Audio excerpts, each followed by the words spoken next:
নমস্কার, আপনারা দেখছেন হুগলি আজকে, সঙ্গে আমি অলিভিয়া। আজকের বিশেষ বিশেষ খবর। এই অংশটির নিবেদনে কেটিএস মল, জেলা সর্ববৃহৎ শপিং মল কেটিএস মল হুগলি।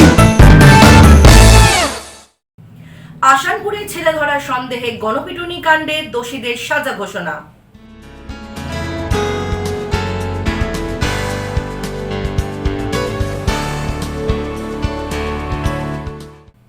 সরকারি ফর্মের সঙ্গে শাসক দলের প্রতীক, প্রশ্ন যুবসাথী বিতরণ নিয়ে।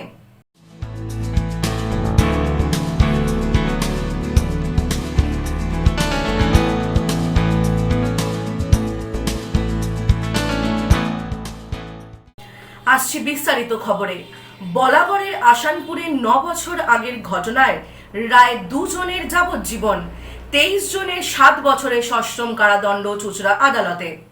বলাগড়ের আসানপুরে 9 বছর আগের ঘটনায় রায় 2 জনের যাবজ্জীবন, 23 জনের 7 বছরের সশ্রম কারাদণ্ডের নির্দেশ চুঁচুড়া আদালতে। প্রসঙ্গত, বলাগড়ের আসানপুর গ্রামে ছেলে ধরার সন্দেহে এক মহিলা ও তার নাবালিকা মেয়েকে গণপিটুনি এবং আগুনে পুড়িয়ে মারার চেষ্টার ঘটনায় 9 বছর পর সাজা ঘোষণা করা হয়। শুক্রবার চুঁচুড়া আদালতের অতিরিক্ত জেলা ও দায়রা বিচারক first track first court Piyush Kanti Roy 5 জন মহিলা সহ মোট 25 জনকে দোষী সাব্যস্ত করে সাজা শোনান। আদালতের নির্দেশ অনুযায়ী এক মহিলা সহ 2 জনকে যাবজ্জীবন কারাদণ্ডে দণ্ডিত করা হয়েছে। পাশাপাশি বাকি 23 জনকে 7 বছরের সশ্রম কারাদণ্ডের নির্দেশ দেন বিচারক। ঘটনাটি ঘটে প্রায় 9 বছর আগে।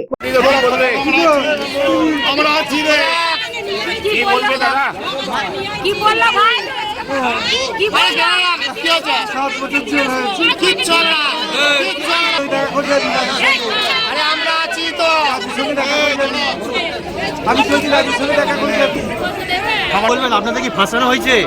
না, এখন তুমি এরকম প্রশ্ন করো না। ফাঁসিয়েছে, তোমরা ছিলে না? কতদিনের সাজা হলো দাদা? আপনার কতদিনের সাজা হলো? অভিযোগ, ছেলে ধরার সন্দেহে স্থানীয় উত্তেজিত জনতা ওই মহিলা ও তার মেয়েকে বেধড়ক মারধর করেছিল। শুধু তাই নয়, তাদের গাড়িতে আগুন ধরিয়ে দেওয়া হয় এবং চালক সহ সকলকে পুড়িয়ে মারার চেষ্টা করা হয়েছিল বলে অভিযোগ ওঠে। পরিস্থিতি নিয়ন্ত্রণে আনতে যেভাবে তাদের মারধর করা হয়েছে এবং তাদেরকে জ্যান্ত পুড়িয়ে ফেলবার জন্য তাদের গাড়িতে আগুন পর্যন্ত ধরিয়ে দেওয়া হয়েছিল। খবর পেয়ে পুলিশ আসে। পুলিশ এসে তাদের যখন উদ্ধার করতে যায়, তখন পুলিশের ওপরেও নির্মমভাবে তাদের মারধর করে এবং মারধর করার ফলে অনেক পুলিশ আহত হয় এবং তার মধ্যে একজন পুলিশ পার্সন, যিনি হচ্ছে সিভিক ভলান্টিয়ার, তারকে তীর দিয়ে বিদ্ধ যেমনভাবে করেছিল যে সে প্রথমে বলাগড় হাসপাতাল, সেখান থেকে কল্যাণী, সেখান থেকে পিজি থেকে দীর্ঘদিন ট্রিটমেন্ট হওয়ার পরে তিনি বাঁচতে পেরেছেন। নাহলে আজকের এই মামলাটা কিন্তু খুনের মামলায় বলে বিচার হতো। যাই হোক, কালকে মহামান্য আদালত 25 জনকে দোষী সাব্যস্ত করে আজকে তাদের বিচার, তাদের রায় ঘোষণা করেছে। আপনাদের কালকেই বলেছিলাম যে প্রত্যেকটা আসামিকে এরকমভাবে তাদের নেওয়া হয়েছিল। কিভাবে না, প্রত্যেকটা আসামিকে 435, 149, 307 রেড উইথ 149, 304 না তাদের প্রত্যেকে 435 red with 149, 326 red with 149, 333 red with 149। এই প্রত্যেককে কিন্তু এই কটা ধারাতে কমনলি তাদের গিল্টি হোল্ড করা হয়েছিল। আর দুজনকে, যাদের নাম হচ্ছে গোপাল রায় এবং পূর্ণিমা মালিক, এই দুজনকে গতকালই মহামান্য আদালত 307 রেড উইথ 149 ধারায় দোষী সাব্যস্ত করেছিলেন। আজকে তাদের সাজার ঘোষণা হলো।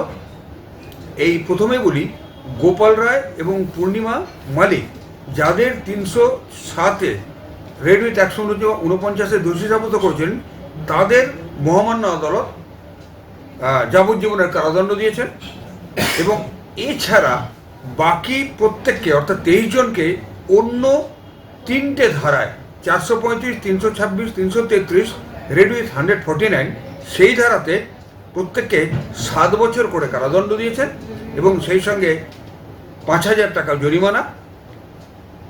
এইভাবেই এবং সেই প্রত্যেকটা যে কনভিকশন যেটা হচ্ছে সাজা, সেটা একই সঙ্গে চলবে। তা এটা তো একটা চুঁচুড়া আদালতে একটা বিরল ঘটনার একটা দুর্ধর্ষ রায় হয়েছে এবং পুলিশ ঘটনাস্থলে পৌঁছলে পুলিশ কর্মীদেরও জনতার রোষের মুখে পড়তে হয়। এই নৃশংস ঘটনার তদন্ত শেষে মামলা দায়ের হয় এবং দীর্ঘ বিচার প্রক্রিয়ার পর অবশেষে এদিন সাজা ঘোষণা হয় চুঁচুড়া আদালতে। এই মামলায় বর্তমানে একটা দৃষ্টান্ত হয়ে থাকবে যে পুলিশ পার্সন তার ডিউটি চলাকালীন একটা নিরীহ মানুষকে উদ্ধার করতে গিয়ে সেই মানুষ দুটোকে জীবন থেকে বাঁচিয়েছে, প্লাস তারাও নিজেরাও অনেক পুলিশ পার্সন আহত হয়েছে। এই আহত ব্যক্তিরা প্রত্যেকে সাক্ষী দিয়েছে, প্লাস যারা ইনজিওর্ড পুলিশ পার্সন ছিল তারাও সাক্ষী দিয়েছে। এই মামলায় তদন্ত করে অফিসার তদন্ত খুব সুন্দরভাবে করেছে, যার জন্য এই মামলায় প্রত্যেককেই মহামান্য আদালত সাজা ঘোষণা করেছে। ব্যুরো রিপোর্ট, হুগলি আজকে।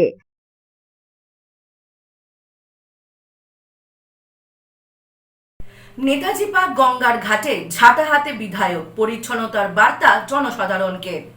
বাংলার পরিবেশকে সুস্থ ও সুন্দর রাখতে রাজ্য সরকারের উদ্যোগের পাশাপাশি তৃণমূল যুব কংগ্রেসের ব্যবস্থাপনায় হুগলি চুঁচুড়া পৌরসভার 2 নম্বর ওয়ার্ডের নেতাজি পার্ক গঙ্গার ঘাট এলাকায় বিশেষ পরিষ্কার পরিচ্ছন্নতা অভিযান অনুষ্ঠিত হলো। এই কর্মসূচিতে নেতৃত্ব দেন বিধায়ক অসিত মজুমদার। নিজে হাতে তিনি ঝাঁটা তুলে নেন, পাশাপাশি গঙ্গার ধারের বিভিন্ন অংশে সাফাই অভিযান চালান। এদিনের এই কর্মসূচিতে উপস্থিত ছিলেন হুগলি জেলার যুব সভানেত্রী প্রিয়াঙ্কা অধিকারী, যুব সভাপতি অর্পণ মজুমদার, ওয়ার্ড কাউন্সিলর রঞ্জন ডাহা সহ তৃণমূল যুব কংগ্রেসের কর্মী সমর্থকরা। মানুষের সুবিধার্থে এবং গঙ্গার ঘাটকে পরিচ্ছন্ন রাখতে ভবিষ্যতেও এ ধরনের উদ্যোগ অব্যাহত থাকবে বলেই জানানো হয়। সুন্দর করতে এবং মা গঙ্গাকে পরিষ্কার পরিচ্ছন্ন রাখার জন্য তৃণমূল যুব কংগ্রেসের উদ্যোগে এই অনুষ্ঠান হচ্ছে 2 নম্বর ওয়ার্ডে, কিছুক্ষণ বাদে 28 নম্বর ওয়ার্ডে হবে। এখানে হুগলি শ্রীরামপুর সাংগঠনিক তৃণমূল যুব কংগ্রেসের সভানেত্রী প্রিয়াঙ্কা অধিকারী আছে, আমাদের টাউনের যুব সভাপতি অর্পণ মজুমদার আছে, আমাদের এক্স কাউন্সিলর রূপা, বর্তমান কাউন্সিলর রঞ্জন সহ আমাদের সমস্ত যুব কংগ্রেসের যারা ওয়ার্ড প্রেসিডেন্ট, যারা জেলা কমিটিতে আছে, টাউন কমিটিতে আছে, সবাই এসছে। আমরা নেমেছি রাস্তায়। চুঁচুড়া শহরে প্রায় 15টা আমাদের গঙ্গার ঘাট, এটা আমরা সংস্কার করব এবং পরিবেশ সুন্দর রাখব এবং মা গঙ্গাকে পরিষ্কার রাখার প্রতিশ্রুতি নেব। তার সাথে আমাদের দেয়াল লেখার কাজও চলছে। আমরা বিভিন্ন জায়গায় অলরেডি দেয়াল লেখায় নেমে পড়েছি। আমাদের সিম্বল ঘাসের উপর জোড়া ফুল, সেটা এঁকে আগামী বিধানসভা নির্বাচনে 4র্থবারের জন্যে বাংলার মুখ্যমন্ত্রী, আগামী দিনে তাকেই মুখ্যমন্ত্রী করার জন্য আমরা মানুষের কাছে আবেদন রাখছি। ব্যুরো রিপোর্ট, হুগলি আজকে। আগামীকাল আন্তর্জাতিক মাতৃভাষা দিবস। তার আগে ভাষা শহীদ স্তম্ভগুলিকে সাজিয়ে তোলা হচ্ছে চুঁচুড়ায়। আগামীকাল অর্থাৎ শনিবার আন্তর্জাতিক মাতৃভাষা দিবস। তার আগে ভাষা শহীদ স্তম্ভগুলি সাজিয়ে তোলা হচ্ছে চুঁচুড়ায়। 2015 সালে চুঁচুড়া ময়দানে গড়ে তোলা হয়েছিল এই ভাষা শহীদ স্তম্ভ। প্রতি বছর ভাষা শহীদদের শ্রদ্ধা জ্ঞাপনে চুঁচুড়া ময়দানের টেনিস মাঠে উপস্থিত হন ভাষাপ্রেমীরা। এবারে উপস্থিত হবেন কবি আরণ্যক বসু, পৌরপ্রধান সৌমিত্র ঘোষ, কাউন্সিলর অমিত রায় সহ বিশিষ্টজনেরা। হুগলি চুঁচুড়া বাংলা ভাষা ও সংস্কৃতি সংরক্ষণ সমিতি এই অনুষ্ঠানের আয়োজক। ব্যুরো রিপোর্ট, হুগলি আজকে।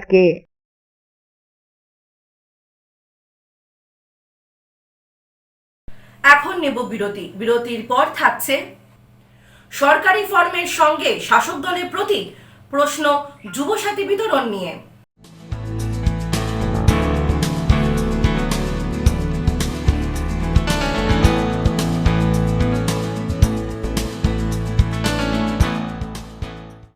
ফিরে আসবো বিরতির পর আর অনেক খবর নিয়ে। হুগলি আজকের সঙ্গে থাকুন। When it comes to comfortable and value for money accommodation, nobody matches Poth Shati. Poth Shati is one of the rarest property of its kind in the map of West Bengal, which is the one-stop destination for your road trips in Hooghly district. You can enjoy every bit of historical essence of Bandel Charge, Imambara, Bhongsheshwari Mandir, Sharat Chandra's birthplace, Vande Mataram Bhavan, French colony of Chandannagar. All are just half an hour distance by car. comfortable stay at comfortable price with nice food. Walk on best green lawns, make your yogas and enjoy jacuzzi and colorful fountains. Poth Shati, your ultimate destination for weekend leisure. Marriage, conference, shooting and get together all are in one roof. Yes, think about Poth Shati, Hooghly. ফিরে এলাম বিরতির পর। Yuvasathi form বিতরণে বিতর্ক, সরকারি কর্মসূচিতে দলীয় লিফলেটের অভিযোগ চুঁচুড়ায়। বিধানসভা নির্বাচনের আগে যুব সমাজকে সংগঠিত করতে বিভিন্ন কর্মসূচিতে জোর দিচ্ছে রাজ্যের শাসক দল। এরই মধ্যে চুঁচুড়ায় রবীন্দ্র ভবনে যুব সাথী প্রকল্পের ফর্ম বিলিকে কেন্দ্র করে শুরু হয়েছে বিতর্ক। অভিযোগ, সরকারি উদ্যোগে দেওয়া যুব সাথী ফর্মের সঙ্গে বিতরণ করা হচ্ছে লক্ষ্মীর ভান্ডার প্রকল্পের একটি লিফলেট, যেখানে স্পষ্টভাবে ছাপা রয়েছে শাসক দল অল ইন্ডিয়া তৃণমূল কংগ্রেসের প্রতীক। ঘটনাটি ঘিরে প্রশ্ন উঠেছে, সরকারি প্রকল্পের ফর্মের সঙ্গে দলীয় প্রতীক সহ লিফলেট কিভাবে দেওয়া হচ্ছে? স্থানীয় সূত্রে জানা গিয়েছে, চুঁচুড়ার রবীন্দ্র ভবন প্রাঙ্গণে যুব সাথী প্রকল্পের ফর্ম সংগ্রহ করতে আসা বহু যুবক যুবতীর হাতে ওই লিফলেট তুলে দেওয়া হয়। বিরোধীদের অভিযোগ, সরকারি কর্মসূচির আড়ালে দলীয় প্রচার চালানো হচ্ছে। যদিও শাসক দলের স্থানীয় নেতৃত্বের দাবি, লক্ষ্মীর ভান্ডার রাজ্য সরকারের জনপ্রিয় প্রকল্প, সেই প্রকল্প সম্পর্কে সাধারণ মানুষকে সচেতন করতেই লিফলেট দেওয়া হচ্ছে, তবে সরকারিভাবে নয়। সময় ছিল অ্যাকচুয়ালি প্রথম দিকে গা লাগায়নি, এখন মনে হলো যে এটা সত্যি দিচ্ছে যখন, যার কারণে এসছি। মাধ্যমিক পাস তো জানতাম, আজকে কি আজকে সকালবেলা ফর্ম তুলেছি, আজকে জমা দিচ্ছে আজকে ফর্ম এরকম একটা কার্ড দিচ্ছে, লিফলেট দিচ্ছে। কিসের লিফলেট ওটা? ওটা তো পড়িনি অ্যাকচুয়ালি, ফর্মটা আমার দরকার ছিল, ফর্মটা নিয়েছি, তো লিফলেটটার পড়া হয়। ফর্মটা করলাম মানে সরকারের সরকার এরকম কি আর দেখুন আমি যেটুকুনি আমার যা নলেজ দিচ্ছে যথেষ্ট, ওটা পড়ার জন্য অ্যাকচুয়ালি দিচ্ছে, কিন্তু অ্যাকচুয়ালি আমার পড়া হয়নি, সবাই নিশ্চয়ই পড়ছে, কিছু তো আছে, নাহলে কেন দেবে সরকার, কেন খরচা করবে কাগজটা জন্য? আমার নলেজ অনুযায়ী দিচ্ছে, ঠিক আছে দিচ্ছে। সরাসরি তৃণমূল দিচ্ছে, এবার কী কারণে দিচ্ছে আমার তো ঠিক জানা নেই, আর কারোর ব্যাপারে কিছু বলাটাও উচিত না, যেহেতু আমার নলেজ নেই। সেই হিসেবে দিচ্ছে, দেখলাম আমার যেটা দরকার ফর্মটা আমি ফিল আপ করলাম, জমা দিলাম। যদি কিছু সাহায্য হয় তো খুবই ভালো হয়। ব্যুরো রিপোর্ট, হুগলি আজকে। বিয়ের পর পদবি বদল, লক্ষ্মী ভান্ডার মেলেনি, তাই যুবসাথী প্রকল্পে আবেদন যুবতীর। যুব সাথীর ভাতাও মিলবে কিনা নিশ্চিত নন। এমএ পাস তানিয়া, বাঙালি মেয়েদের বিয়ের পর পদবি পরিবর্তন হয়। এসআইআর শুনানিতে এমন অনেককে ডাকা হয়েছে যাদের বাপের বাড়ির পদবি বিয়ের পর পরিবর্তন হয়ে শ্বশুর বাড়ির পদবি হয়েছে। জানি ইতিমধ্যেই বিস্তর বিতর্ক শুরু হয়েছে। এবার পদবি পরিবর্তনে লক্ষ্মীর ভান্ডারের আবেদন গ্রাহ্য হয়নি বলে দাবি করলেন চুঁচুড়ার এক যুবতী গৃহবধূ। হুগলি মহসিন কলেজের স্নাতক, বর্ধমান বিশ্ববিদ্যালয় থেকে এমএ পাস করেছেন তানিয়া মণ্ডল। বিয়ের পর তার পদবি হয় মণ্ডল দাস। মাধ্যমিক অ্যাডমিট, ভোটার কার্ডে মণ্ডল পদবি থাকলেও আধার, প্যান, ব্যাংকের পাসবই, বিবাহের শংসাপত্রে দাস পদবি জুড়ে দেওয়ায় লক্ষ্মীর ভান্ডারের আবেদন গ্রাহ্য হয়নি তার। আগে দুবার লক্ষ্মীর ভান্ডারের জন্য আবেদন করেছিলেন কিন্তু পাননি, তাই এবার যুবসাথী প্রকল্পের জন্য আবেদন করেছেন। তাতেও সন্দেহ পদবি জটে প্রকল্পের সুবিধা পাবেন কিনা। তানিয়া বলেন, আমি এমএ পাস করে বসে আছি, কোনো কাজ নেই, ভাতা ভালো, কিন্তু একটা চাকরি হলে আরো ভালো হয়। কে অন্যের উপর নির্ভরশীল হতে চায়? চাকরির পরীক্ষা দিয়েছি কিন্তু হয়নি। ফর্ম ফিল আপ করতে খরচ আছে, বছরে 18,000 টাকা কিছুটা চোখে রাখা যাবে। বাবা কি মশা! মহিলারা 25 বছর বয়স থেকেই লক্ষ্মীর ভান্ডার পেতে পারেন 60 বছর বয়স পর্যন্ত। যুবসাথীর জন্য বয়স বাধা হয়েছে 21 থেকে 40 বছর। প্রকল্পের মেয়াদ 5 বছর, তাই লক্ষ্মীর ভান্ডার পেলেই ভালো হতো মত যুবতীর। যুবসাথী করছি, সারনেমের প্রবলেম, যেখানেই দেখাচ্ছে আমার ভোটার কার্ড হচ্ছে মণ্ডল, আর অন্য সার্টিফিকেট মানে ব্যাংকের পাসবুক, ম্যারেজ সার্টিফিকেট সব মণ্ডল দাস আছে। তা যখন ওইগুলো শো করছি, যেই ভোটার কার্ড শো করছি, তখন ক্যান্সেল করে দিচ্ছি। হ্যাঁ, বিয়ের আগে এক জায়গায় ছিল, বিয়ের পর আরেক জায়গায় হয়েছে, তাই ওইটা শো হচ্ছে না, নিয়ে ক্যান্সেল হয়ে যাচ্ছে। মানে কি লক্ষ্মীর ভান্ডার? লক্ষ্মীর ভান্ডার কতবার আবেদন করেছেন? 2বার আবেদন করা হয়েছে। একবার আমাদের হাটে বিবেকানন্দ স্কুলের ওখানে একটা 15 নম্বর ওয়ার্ডে আমাদের সামনে হয়েছিল, ওইখানেও সেম প্রবলেম, মানে কোনো আইডি নাম্বারই আসেনি। মানে এবার বলছে প্রসেস হবে, আপনারা দেখুন। কতদিন আগে করেছিলেন? এটা হয়ে গেল তো, এটা 1 তারিখে হয়েছিল 15 নম্বর ওয়ার্ডে, আচ্ছা। অনেক দিন আগে। তো মানে যুব তারপরে সাথীটা আর করি। এটা পেলে তো সুবিধা হতো, কিন্তু পাচ্ছি না, তার আর কি করব। ওই জন্য যুব সাথী ওর করে। জন্য যুব সাথীটা করছি। যুব সাথীটা কি হবে মনে করছেন? সেটা তো বুঝতে পারছি না, ওর জন্যই তো আরো মানে বেশি একই সমস্যা হতে পারে। একই সমস্যা হতে পারে, ক্যান্সেল হতেই পারে। এবার বোঝা যাচ্ছে না আদৌ মানে পাবো আপনার কি পাবো না। documents- হচ্ছে ওই যে মন্ডল দাস সার নেমে, হ্যাঁ। মানে বিয়ের আগে মন্ডল, বিয়ের পর দাস। এবার ডকুমেন্টসে ভোটার কার্ড আমার মন্ডল রয়েছে, এখনো দাস করিনি। এবার সেই প্রবলেমটা ইস্যু হচ্ছে। আচ্ছা। ওই অন্যান্য চুঁচুড়া পৌরসভার পৌরপ্রধান সৌমিত্র ঘোষ বলেন, লক্ষ লক্ষ মহিলা পাচ্ছেন লক্ষ্মীর ভান্ডার, উনি কেন পাবেন না? তার কাগজপত্রে নিশ্চয়ই ত্রুটি রয়েছে, যেগুলি সংশোধন করে নেওয়া উচিত। কোনো অসুবিধা থাকলে আমাদের কাছে এলে আমরা নিশ্চয়ই সহযোগিতা করব। না, তার যে কাগজ, ভোটার কার্ড, আধার কার্ড বা ব্যাংকের বই, যেগুলো তার নিজস্ব, সেগুলোর কি ত্রুটি আছে সেটাকে আগে দেখতে হবে। কারণ এত লক্ষ লক্ষ মহিলা পাচ্ছে, তিনি পাবেন না কেন? যদি তার ভুলভ্রান্তি কিছু সংশোধন করার থাকে, তার করে নেওয়া উচিত। অসুবিধা থাকলে আমাদের কাছে নিশ্চয়ই আমরা সহযোগিতার হাত বাড়িয়ে দেবো। ব্যুরো রিপোর্ট, হুগলি আজকে।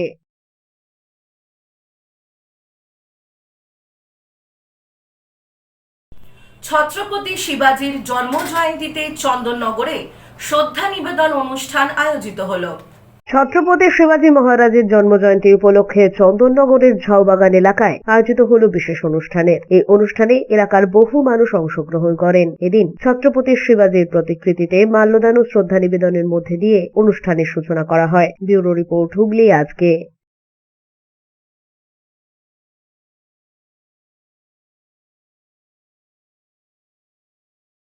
আসছি আবহাওয়ার খবরে। আজ হুগলি জেলার সর্বোচ্চ তাপমাত্রা ছিল 31 ডিগ্রি সেলসিয়াস, সর্বনিম্ন 20 ডিগ্রি সেলসিয়াস। বাতাসের আপেক্ষিক আর্দ্রতা সর্বোচ্চ পরিমাণ 44%। বৃষ্টিপাত হয়নি। শেষ করার আগে খবরের বিশেষ বিশেষ অংশ আরো একবার। আসানপুরে ছেলে ধরার সন্দেহে গণপিটুনি কাণ্ডে দোষীদের সাজা ঘোষণা।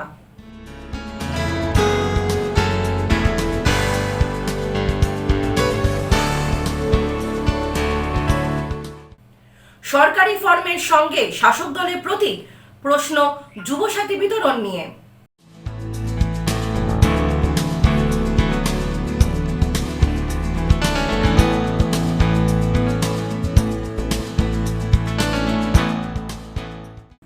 আজকের মতো খবর এই পর্যন্তই। প্রতিদিন রাত 8টায় দেখুন হুগলি আজকে। নমস্কার।